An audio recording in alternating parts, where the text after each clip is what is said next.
kami dan keluarga kami tetap sehat dan terpelihara di dalam anugerah Tuhan. Kami mengucap syukur buat kesempatan pagi ini kami boleh datang di hadirat-Mu.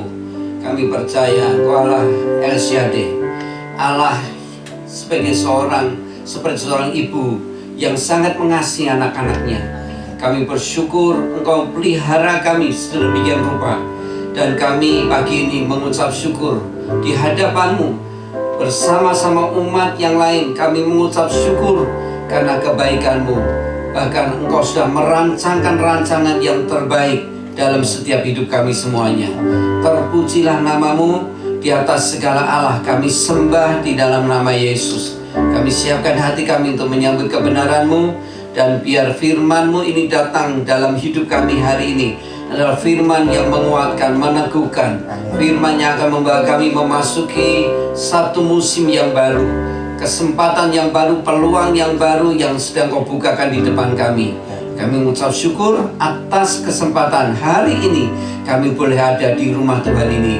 Demikian kami percaya ketika kami pulang kami diberkati oleh Tuhan. Dalam nama Yesus kami berdoa dan mengucap syukur. Haleluya.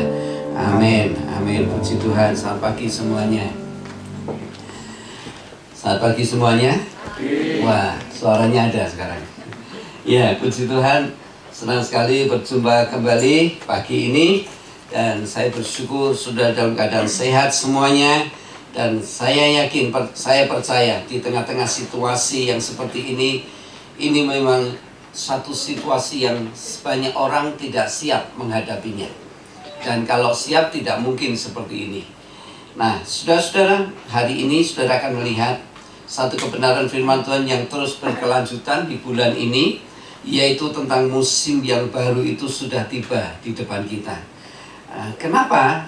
Tuhan justru memberikan satu firman Tuhan yang berbalik dengan keadaan yang sedang kita hadapi. Nah, saudara nanti akan tahu kebenaran ini. Minggu lalu saya menyampaikan satu firman Tuhan, yaitu bicara tentang musim yang baru telah datang kepada hidup Yosua.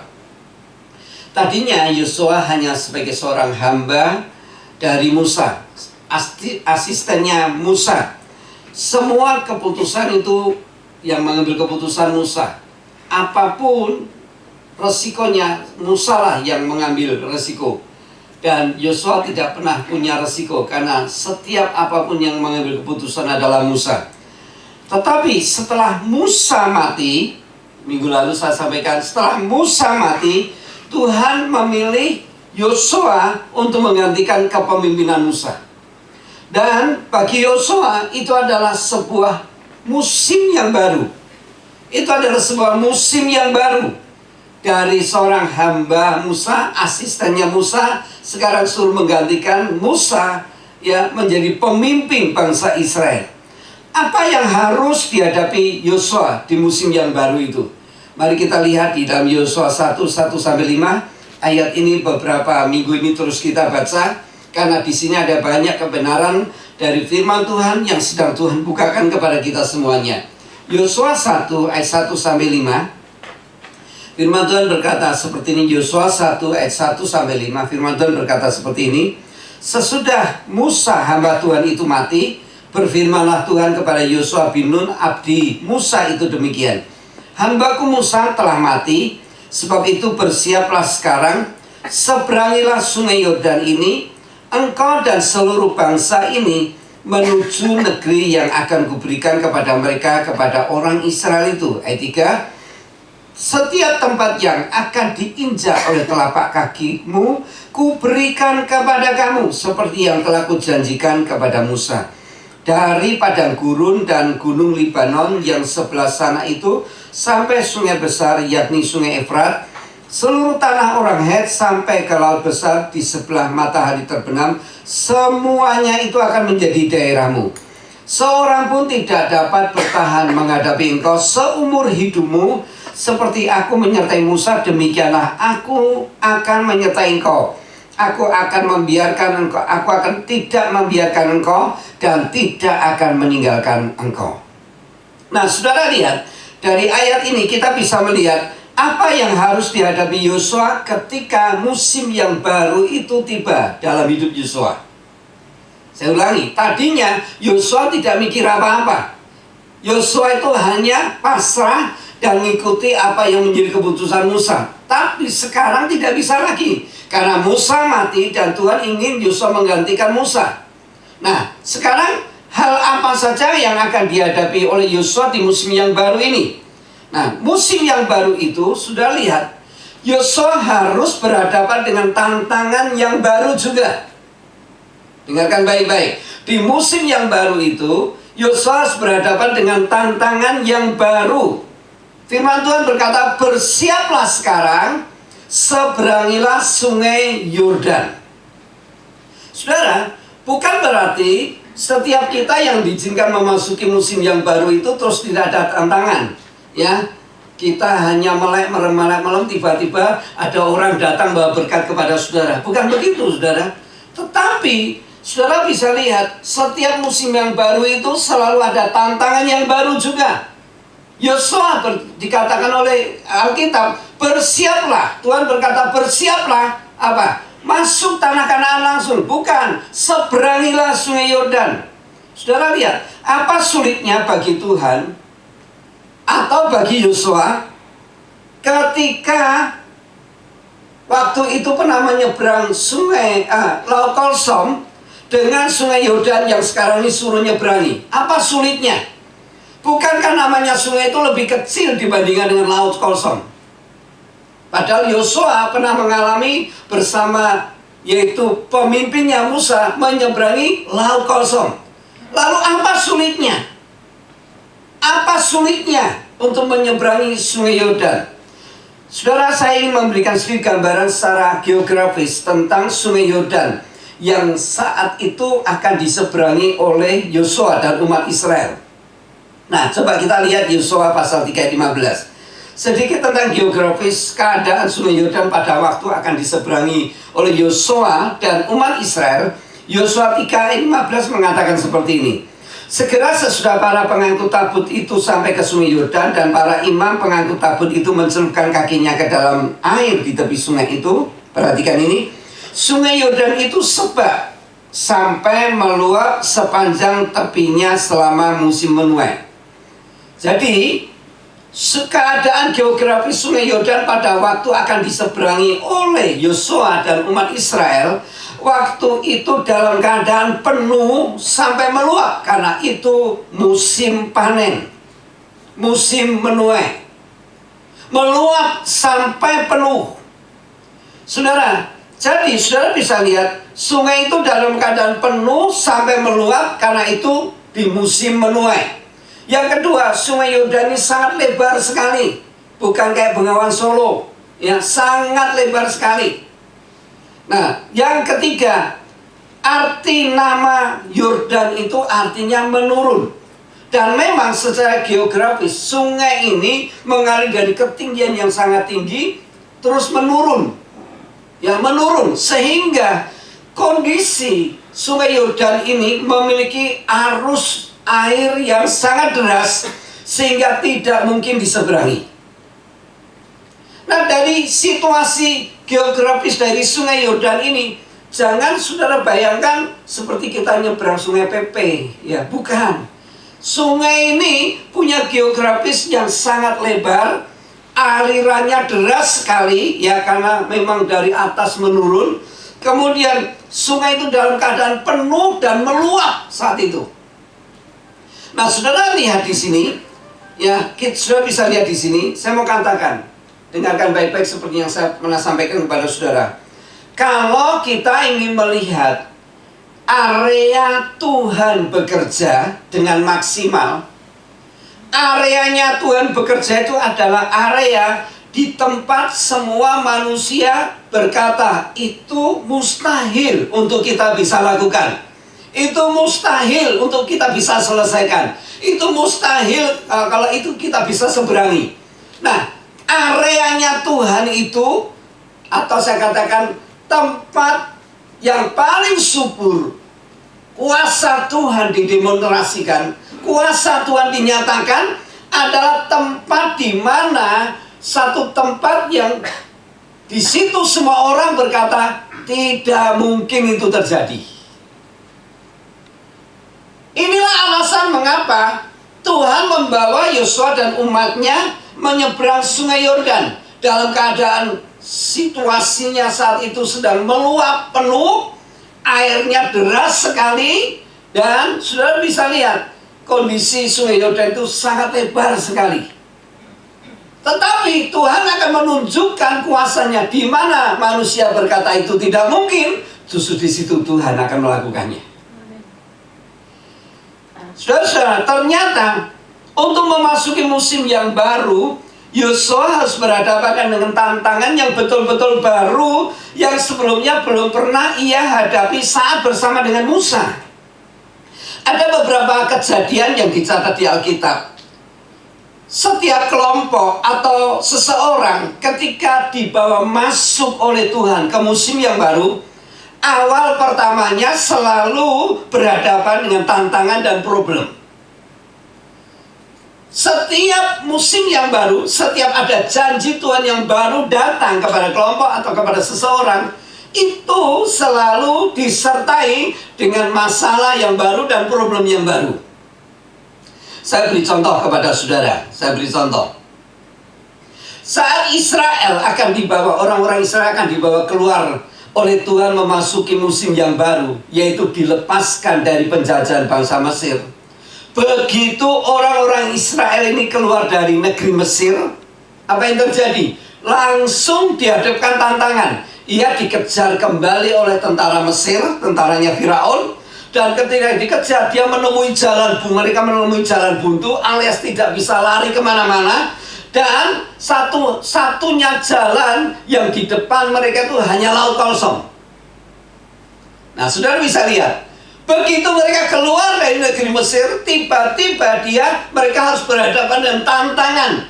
Ya, tantangan mau ditangkap lagi, mau dikejar lagi oleh orang-orang Mesir. Bahkan ketika lari tidak ada jalan keluar, jalannya buntu karena di depannya laut kosong. Contoh yang kedua, kita lihat contoh yang kedua. Saat Yusuf menerima pewahyuan lewat mimpi bahwa dia akan ditinggikan oleh Tuhan melebihi saudara-saudaranya, tidak lama kemudian Yusuf justru kena masalah besar. Dia malah dibuang ke dalam sumur. Janji Tuhan datang, kemudian selalu diikuti dengan problem, dengan masalah. Contoh yang ketiga, ya, contoh yang ketiga. Saudara bisa lihat, Yusuf tidak menyangka akibat mimpinya yang luar biasa itu justru membawa dia mengalami masalah baru. Contoh yang ketiga, Tuhan memberikan janji kepada Ishak bahwa di tanah ini aku akan memberkati engkau. Tetapi saudara lihat apa yang terjadi. Begitu Tuhan memberikan janji kepada Ishak, justru tanah itu menjadi kering, tidak ada hujan, bahkan terjadi kelaparan melanda negeri itu. Contoh keempat, sudah lihat, Yesus sendiri ketika datang ke dunia, firman Tuhan berkata, Yesus diutus ke dunia itu menjadi satu jawaban kepada setiap manusia berdosa, akan menerima jalan keselamatan, akan menerima masa depan, dan akan membawa harapan baru. Dan khususnya waktu itu murid-murid yang bersama Yesus. Tetapi saudara lihat, murid-murid ini tidak menyangka justru pada waktu bersama Yesus baru 3,5 tahun, ya, apa yang terjadi? Belum lama bersama Yesus, Yesus ditangkap, Yesus dianiaya, Yesus disiksa, bahkan Yesus disalib, bahkan mati di atas kayu salib sebagai orang yang berdosa. Saudara lihat, semua murid-murid pada waktu itu tidak siap melihat gurunya harus mati di atas kayu salib seperti itu. Begitu janji Tuhan datang, ya, lihat, yang mengikutinya adalah problem, masalah. Nah, hal ini juga terjadi dalam hidup Yosua. Begitu janji Tuhan datang, kamu akan menggantikan Musa, bersiaplah. Apa yang terjadi? Tantangan langsung di depannya, seberangilah sungai Yordan. Saudara, kenapa setiap janji Tuhan itu yang besar itu datang kepada kita, selalu dimulai dengan masalah dan problem yang besar pula. Ada dua tantangan besar yang harus dihadapi oleh Yosua di saat ia dibawa masuk ke musim yang baru oleh Tuhan. Yang pertama tantangan dari dalam, yang kedua tantangan dari luar. Mari kita lihat bagaimana cara Yosua menghadapi tantangan-tantangan tersebut, sehingga momen musim yang baru dari Tuhan itu yang datang dalam hidup Yosua itu, Yosua dapat menyelesaikannya. Bahkan Yosua dapat meraih janji Tuhan itu, bahkan berhasil dan beruntung. Apakah saudara rindu di musim Tuhan yang baru ini Anda berhasil melewati tantangan-tantangan itu, bahkan Anda boleh beruntung melewati tantangan-tantangan itu, bahkan Anda boleh menikmati janji Tuhan yang Tuhan janjikan dalam hidup Anda. Mari kita belajar dari kehidupan Yosua ini. Perhatikan yang pertama, di musim Tuhan yang baru ini kita pasti akan ketemu tantangan-tantangan yang dari dalam. Ada dua tadi, tantangan dari dalam dan tantangan dari luar. Sekarang saya akan mengajak saudara melihat tantangan yang dari dalam. Dalam hal ini, tantangan Yosua dari dalam apa? Yosua harus berhadapan dengan bangsa Israel. Bagaimana karakteristik bangsa Israel ini? Bangsa yang tegar tengkuk, keras kepala. Masih ingatkah saudara, pertama kali Musa dipanggil oleh Tuhan untuk menjadi pelepas bangsanya? Masih ingatkah saudara ketika Musa dipanggil oleh Tuhan memasuki musim yang baru seperti Yosua ini? Dari seorang penggembala domba menjadi pemimpin umat Israel. Nah, kalau Yosua dari asistennya Musa menjadi pemimpin bangsa Israel. Tapi Musa dari seorang penggembala domba menjadi pemimpin umat Israel. Bagaimana sikap Musa saat dipanggil oleh Tuhan menjadi pemimpin bangsa Israel itu? Kalau saudara membaca dalam kitab Keluaran pasal 3 dan keempat, nanti saudara baca di rumah, ya, di rumah. Pasal 3 dan pasal 4, Anda bisa baca seluruhnya. Di situ kita akan menemukan berbagai dalih dari Musa, di mana Musa menunjukkan penolakannya untuk dipilih Allah menjadi pemimpin umat Israel. Alasannya macam-macam. Ya, dia berkata umat Israel itu tidak mengenal Musa.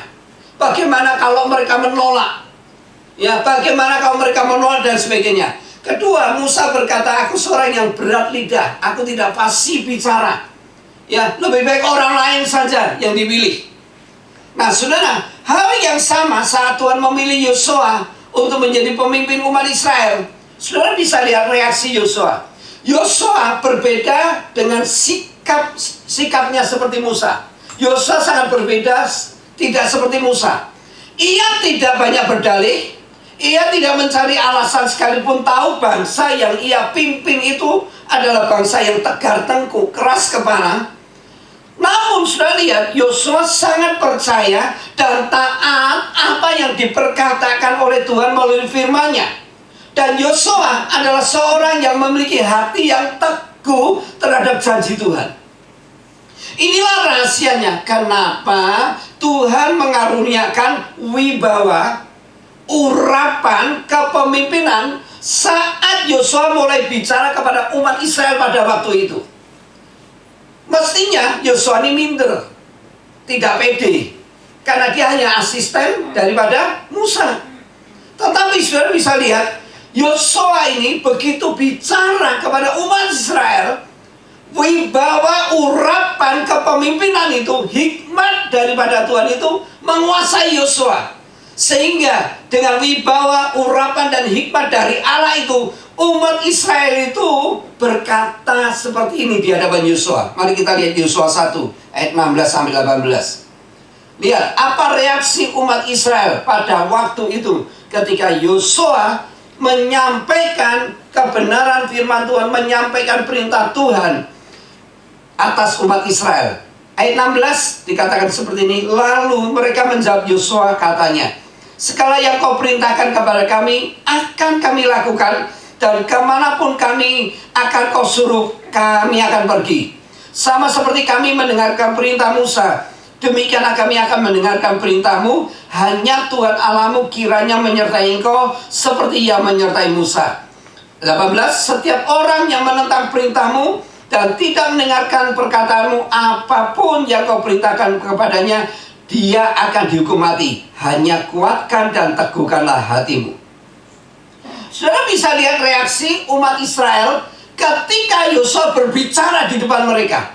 Ada urapan kepemimpinan, ada hikmat, ada kuasa yang menyertai Yosua ketika Yosua berbicara di depan umatnya. Kita dapat melihat bagaimana Tuhan telah mengaruniakan kewibawaan, urapan dan hikmat kepada Yosua, sehingga semua bangsa itu mau tunduk sepenuhnya kepada Yosua.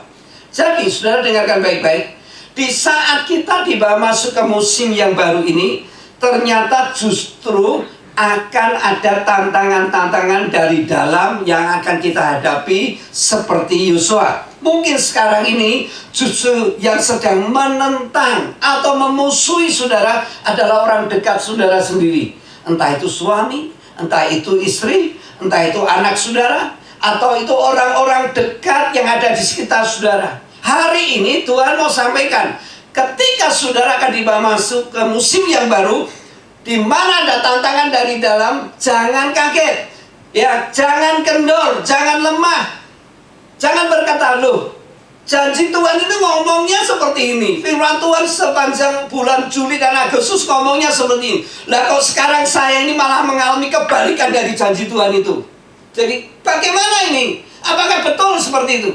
Saya mau katakan kepada saudara, kalau saudara sekarang sedang berhadapan dengan tantangan dari dalam, berarti saudara sedang ada di dalam jalur yang benar, di mana Tuhan sedang berkarya di tengah-tengah musim yang baru ini. Semua orang yang bertentangan atau menentang saudara selama ini, bahkan selama ini memusuhi saudara, dengarkan pesan Tuhan hari ini. Di musim yang baru ini, Tuhan bisa membawa orang itu berdamai dengan saudara. Tuhan bisa mendamaikan saudara. Bahkan musuh-musuh saudara itu mau berdamai dengan saudara, bahkan akan berbalik mensupport saudara. Yang tadinya memusuhi saudara, menentang saudara, sebaliknya di musim yang baru ini, melalui tantangan dari dalam ini, Tuhan akan mengubah musuh-musuh saudara berdamai dengan saudara. Nah, saudara lihat di dalam Amsal 16 ayat 7. Kita lihat di sini, Amsal 16 ayat 7. Mari kita baca Amsal 16 ayat 7 bersama-sama. Amsal 16 ayat 7. Kita akan baca bersama-sama. Ya, 2, 3. Jika Tuhan berkenan kepada jalan seseorang, maka musuh orang itu pun didamaikannya dengan dia. Nah, saudara lihat, orang-orang yang selama ini menentang saudara, memusuhi saudara, tiba saatnya mereka berbalik akan mensupport dan mendukung saudara. Tantangan dari dalam.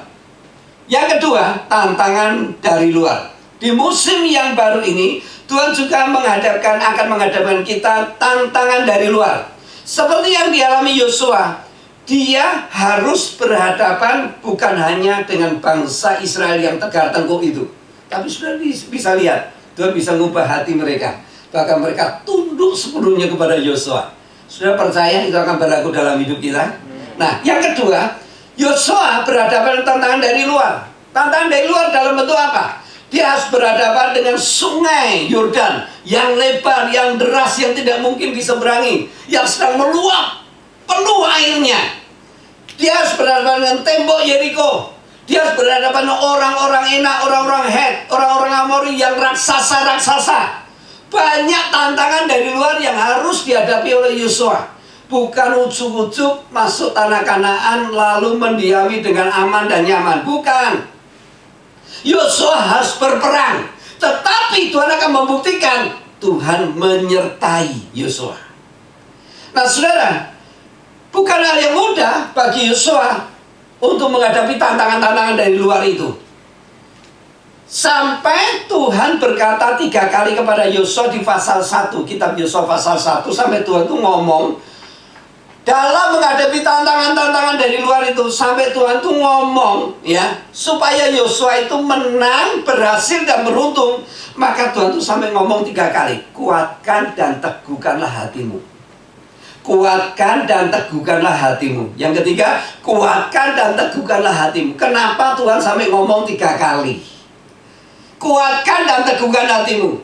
Di pasal 78 kembali, kuatkan dan teguhkan hatimu. Pasal 9 ayat 9, pasal 1 ayat 9 kembali, kuatkan dan teguhkan hatimu, jangan tawar. Saudara lihat, perkataan Tuhan tuh kenapa sampai diulang 3 kali? Karena Tuhan ingin meyakinkan kepada Yosua, bahwa sesungguhnya Yosua itu jangan takut, tetapi biar tetap teguh hati. Karena apa? Apa yang Tuhan janjikan itu pasti terjadi dalam hidup Yosua. Dengarkan baik-baik. Dengarkan baik-baik. Perkataan Tuhan itu mengandung arti kenapa sampai 3 kali. Yang pertama, kuatkan dan teguhkan hatimu. Yang pertama itu memiliki arti, Tuhan itu mau bicara kepada Yosua. Yosua, pegang apa yang aku janjikan. Peganglah apa yang aku janjikan. Peganglah apa yang aku perkatakan. Artinya Yosua harus membangun iman yang teguh. Jangan melihat keadaan, jangan melihat musuh, tetapi lihatlah Tuhan yang berjanji. Kalau Tuhan sudah berjanji itu pasti melakukannya. Tuhan ingin menegaskan kepada Yosua, kalau Tuhan sudah berfirman, firman-Nya itu tidak akan ditarik kembali. Tuhan ingin menegaskan kepada Yosua, kalau Tuhan itu berkuasa melaksanakan apa yang telah diucapkannya. Nah, itu hal yang pertama. Teguhkan, kuat dan teguhkan hatimu. Pegang apa yang aku janjikan. Yang kedua, kuatkan dan teguhkan hatimu. Itu berbicara tentang Tuhan sampai berbicara kepada Yosua, berjalanlah sesuai dengan apa yang aku perintahkan. Artinya, mulailah sekarang hidup dalam ketaatan secara total. Yang kedua ini, ayat 7-8 ini, nasihat Tuhan yang cukup panjang kepada Yosua. Supaya apa? Supaya bertindak hati-hati. Setiap perintah yang diperintahkan Tuhan dan seterusnya. Artinya, berjalanlah sesuai dengan apa yang Tuhan perintahkan. Hari ini, Tuhan juga berbicara kepada kita. Yang pertama, pegang apa yang aku janjikan. Di dalam musim yang baru ini, kita harus memegang apa yang Tuhan janjikan. Bahwa apa yang Tuhan janjikan itu pasti terjadi dalam hidup kita. Yang kedua, mari kita memulai berjalan dalam ketaatan. Kalau selama ini kita mulai tidak taat, mari kita mulai dengan ketaatan. Sebab janji Tuhan itu pasti akan terjadi dalam hidup kita. Yang ketiga, saudara lihat. Yang kedua, saya sampaikan yang kedua, artinya berjalan sesuai dengan perintah Tuhan itu memiliki arti seperti ini. Selaraskan hati kita dengan apa yang Tuhan perintahkan. Selaraskan pikiran kita dengan apa yang Tuhan katakan. Ketika kita match dengan apa yang Tuhan perintahkan dan Tuhan katakan, maka Tuhan akan memberikan tuntunannya untuk kita mengalami terobosan, mengalami musim yang baru itu. Dan yang ketiga, kuatkan dan teguhkan hatimu, jangan tawar. Artinya, jaga hati kita dari segala kewaspadaan. Jangan sampai kita mengalami ketawaran hati dalam menghadapi tantangan-tantangan yang sedang kita hadapi. Jadi saudara dan saya harus paham, setiap musim yang baru itu selalu ada tantangan yang baru, baik dari dalam maupun dari luar. Jangan sampai kita ini tawar hati, karena Tuhan pasti akan menyertai kita sampai kita mencapai segala apa yang telah Tuhan rancangkan bagi hidup kita dan keluarga kita. Lalu bagaimana agar kita tidak mengalami ketawaran hati? Alkitab mengatakan, renungkanlah firman itu siang dan malam, karena dari situlah akan terpancar kehidupan dalam roh kita. Kalau selama hidup kita menghadapi tantangan, kita selalu merenungkan dan mengaminkan, mendeklarasikan firman Tuhan yang sudah datang kepada kita, maka roh kita akan kuat. Dan kalau roh kita kuat, kita tidak akan pernah tawar hati. Setiap kita sekarang ini telah memasuki musim yang baru yang Tuhan sediakan, seperti yang Yosua sediakan, yang Tuhan sediakan kepada Yosua. Kalau tiba-tiba kita mengalami tantangan dari dalam atau dari luar, hari ini Tuhan mengingatkan kita, jangan takut, jangan tawar hati, jangan ngomel, jangan menggerutu, namun lakukanlah nasihat dari Tuhan terhadap Yosua, maka kita pasti akan hidup berkemenangan, pasti kita akan berhasil, dan kita pasti akan beruntung. Sebab Tuhan menghendaki setiap kita hidup di dalam berkat Tuhan yang maksimal. Bukan setengah-setengah, bukan 3/4, tapi maksimal. Tuhan ingin memberkati kita seperti yang Dia janjikan, seperti yang Dia rancangkan dalam hidup kita. Tuhan ingin menggenapi semuanya itu. Itu sebabnya Tuhan hari ini mengingatkan kepada kita, jangan takut, teguhkanlah hatimu. Artinya, pegang apa yang aku janjikan. Yang kedua, berjalan sesuai yang Tuhan perintahkan. Yang ketiga, jaga hati kita dari segala kewaspadaan. Jangan sampai hati kita mengalami ketawaran. Sebab 3 hal ini kunci untuk kita berkemenangan, mengalami keberhasilan, dan mengalami keberuntungan. Jadi ingat ya, selama di musim yang baru ini, kita pasti akan menemukan tantangan dari dalam, tantangan dari luar. Ingat firman Tuhan hari ini, namun Tuhan berjanji, aku tetap akan menyertai Immanuel. Aku tidak pernah meninggalkan, membiarkan saudara dan saya sendirian. Itu janji Tuhan bagi kita semuanya. Jadi mari kita nikmati hidup ini. Saya percaya sebelum berakhirnya bulan Agustus ini, saya yakin apapun tantangan yang saudara hadapi, ingat pesan baik-baik dari firman Tuhan hari ini. Setiap kita harus melihat pengharapan di depan kita itu jauh lebih besar. Jangan pernah noleh ke belakang. Jangan lihat semua masalah kita, tapi lihat apa yang Tuhan janjikan itu jauh lebih besar dari tantangan yang kita hadapi. Amin. Tuhan mau saudara semuanya. Puji Tuhan. Puji Tuhan. Mari kita tunduk kepada bersama-sama. Bapa dalam surga, kami mengucap syukur. Hari ini Engkau mengingatkan kembali kepada setiap kami bahwa kami telah memasuki musim yang baru. Musim yang baru itu ada di depan kami. Kesempatan yang baru, peluang yang baru itu ada di depan kami. Namun kami tahu, sebagaimana firman Tuhan hari ini berkata, di setiap musim yang baru, di setiap season yang baru, selalu ada tantangan yang baru. Selalu ada problem, masalah yang baru, baik dari dalam maupun dari luar.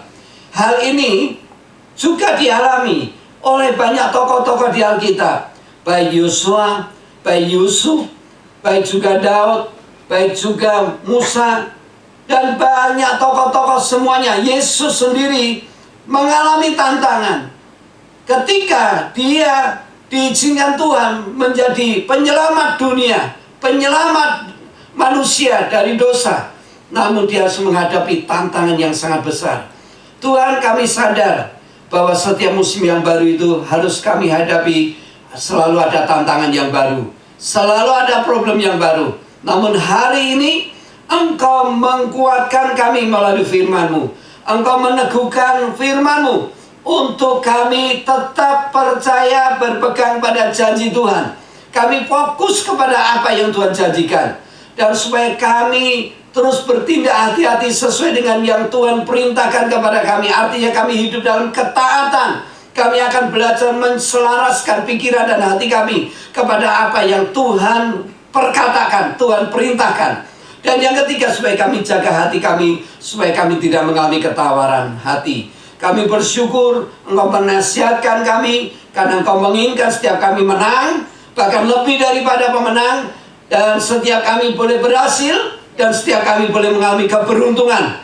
Di tengah-tengah situasi yang sulit dan sukar ini, justru Tuhan membuat perbedaan antara anak-anak Tuhan yang sungguh-sungguh beribadah kepada Tuhan, dan antara dengan orang-orang fasik yang tidak beribadah kepada Tuhan.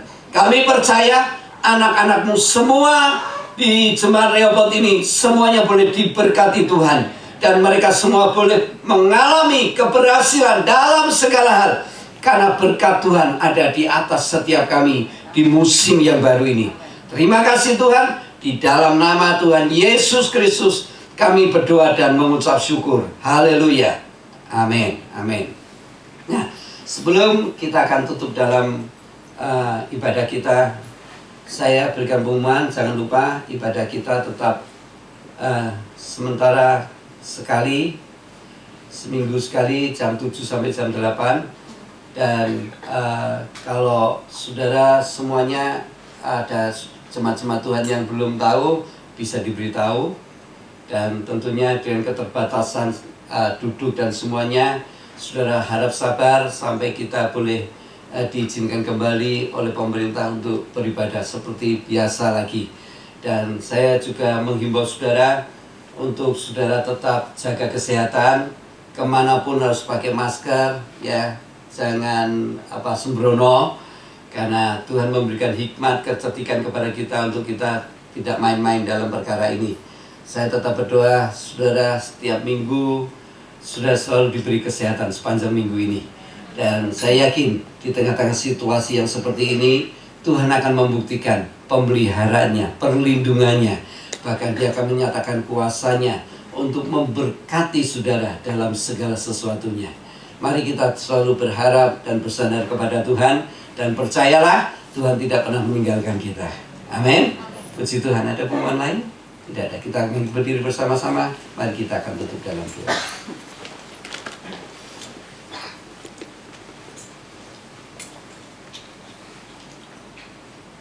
Biarlah tangan yang terangkat di hadapan Tuhan pagi ini, itu yang menjadikan bukti pengharapan kita kepada Tuhan itu sepenuhnya kita percaya sepanjang minggu ini Tuhan pasti memelihara, melindungi, memberkati, menjaga, menolong. Bahkan Tuhan pasti akan menyatakan kuasa-Nya atas hidup kita semuanya, supaya nama Tuhan itu dimasyhurkan melalui hidup kita. Bapak Ibu Saudara yang saya kasih dalam Tuhan, sebelum Bapak Ibu sudah meninggalkan tempat ini, sekarang terimalah kasih setia rahmat Tuhan dan anugerah Tuhan yang baru yang dilimpahkan di dalam hidup saudara semuanya hari ini, sehingga sepanjang minggu ini, bahkan sepanjang bulan ini, Tuhan menyatakan kuasa-Nya, urapannya, kewibawaannya. Tuhan menyatakan hikmat-Nya, Tuhan menyatakan kebenarannya, Tuhan menyatakan janji-Nya kepada setiap saudara, untuk saudara alami sepanjang minggu, sepanjang bulan ini, di mana perkara-perkara baru itu mewarnai hidup saudara, baik dalam kesehatan saudara, dalam rumah tangga saudara, dalam usaha pekerjaan saudara, dalam kehidupan keluarga saudara, anak-anak saudara, bahkan dalam semuanya yang tidak terpikirkan oleh saudara. Tuhan mengaruniakan berkat seutuhnya turun atas hidup saudara. Terimalah berkat Tuhan hari ini di dalam nama Bapa, Anak, dan Roh Kudus. Kiranya anugerah Tuhan menyertai saudara hari ini sampai selama-lamanya, sampai Yesus datang yang kedua kali. Setiap saudara yang percaya katakan amin. Tuhan memberkati.